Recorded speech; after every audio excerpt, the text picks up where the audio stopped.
Lit kendo matek moseyuare kuom kinde. Nonro motim kod kambi matimo nonro mar INFOTRAK koro yango ni 44% ma jokenya nigi geno ni od buch senet biro puodho paro mathicho oko jalup jatend piny Rigathi Gachagua kata 20% ma jokenya koro dwaro ni jatend migawo mar arita Kithure Kindiki ema owinj okaw kar Gachagua. Nonro no 73% ma jokenya wacho ni piny Kenya ochomo kamarach. Joiso duor nigi ler. Nonro no ma otim kod kambi timo nonro mar INFOTRAK kendo duoko mare ogola yanga odiochieng' ma kawuono.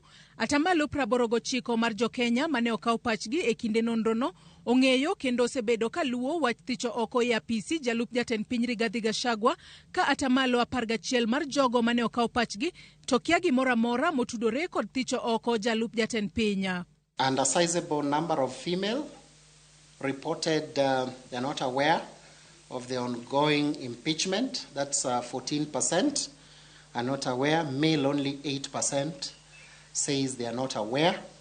Then of course in terms of age band, the older citizens, the 55 plus, are not aware.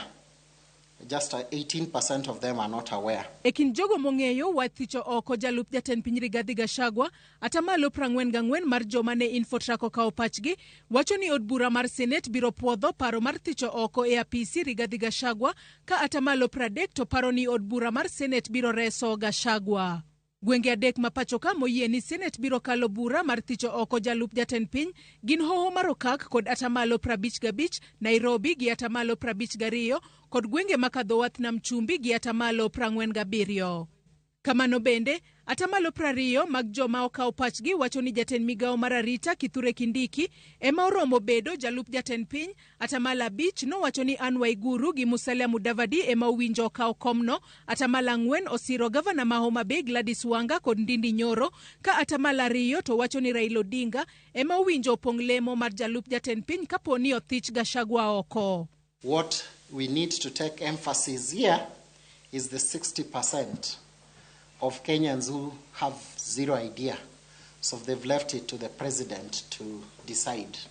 So that's a majority, because the others, the figures are significantly low.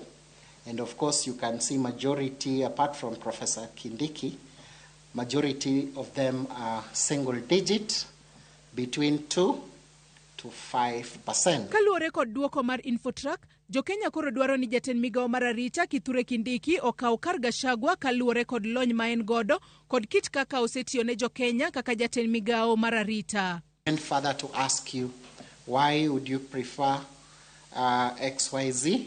Then of course for Professor Kindiki, experience and track record had 33%.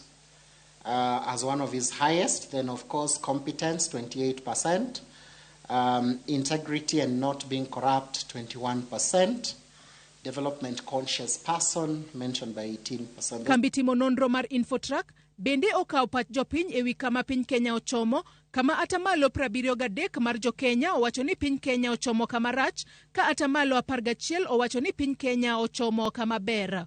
Jokenya koro ywak ni telo kod siasa marach, pek mar ngima, nok mar tije, mibadhi, koso yudo thieth e nengo ma ogonyore e kind weche mamoko emomiyo piny Kenya ochomo kama racha. INFOTRAK notimo nonro margi tarik 9 dweni e gwenge duto 8 mapachoka kama ne gikawo pach jopiny mosechopo higni 18 kadhi malo. Joiso duor, Ramogi TV, Nairobi.